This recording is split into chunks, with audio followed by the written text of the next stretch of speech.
So what this model does is it helps teach children what prepositions are through a visual and engaging method.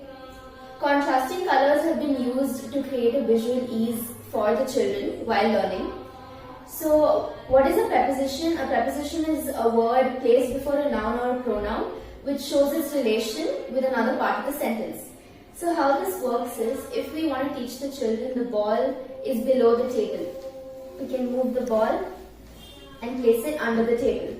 Then we have the ball is on top of the table, the ball is beside the table, the ball is going into the box, the ball is coming out of the box, the ball is below the tunnel, the ball is above the tunnel, the ball is moving away from the clock, the ball is passing through the tunnel.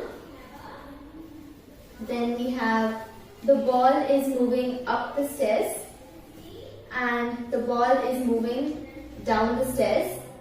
The ball is in between the stairs and the tunnel, and the ball is above the clock. Thank you. Break Free Solutions, brought to you by Project Discovery, supported by Enable India and Google.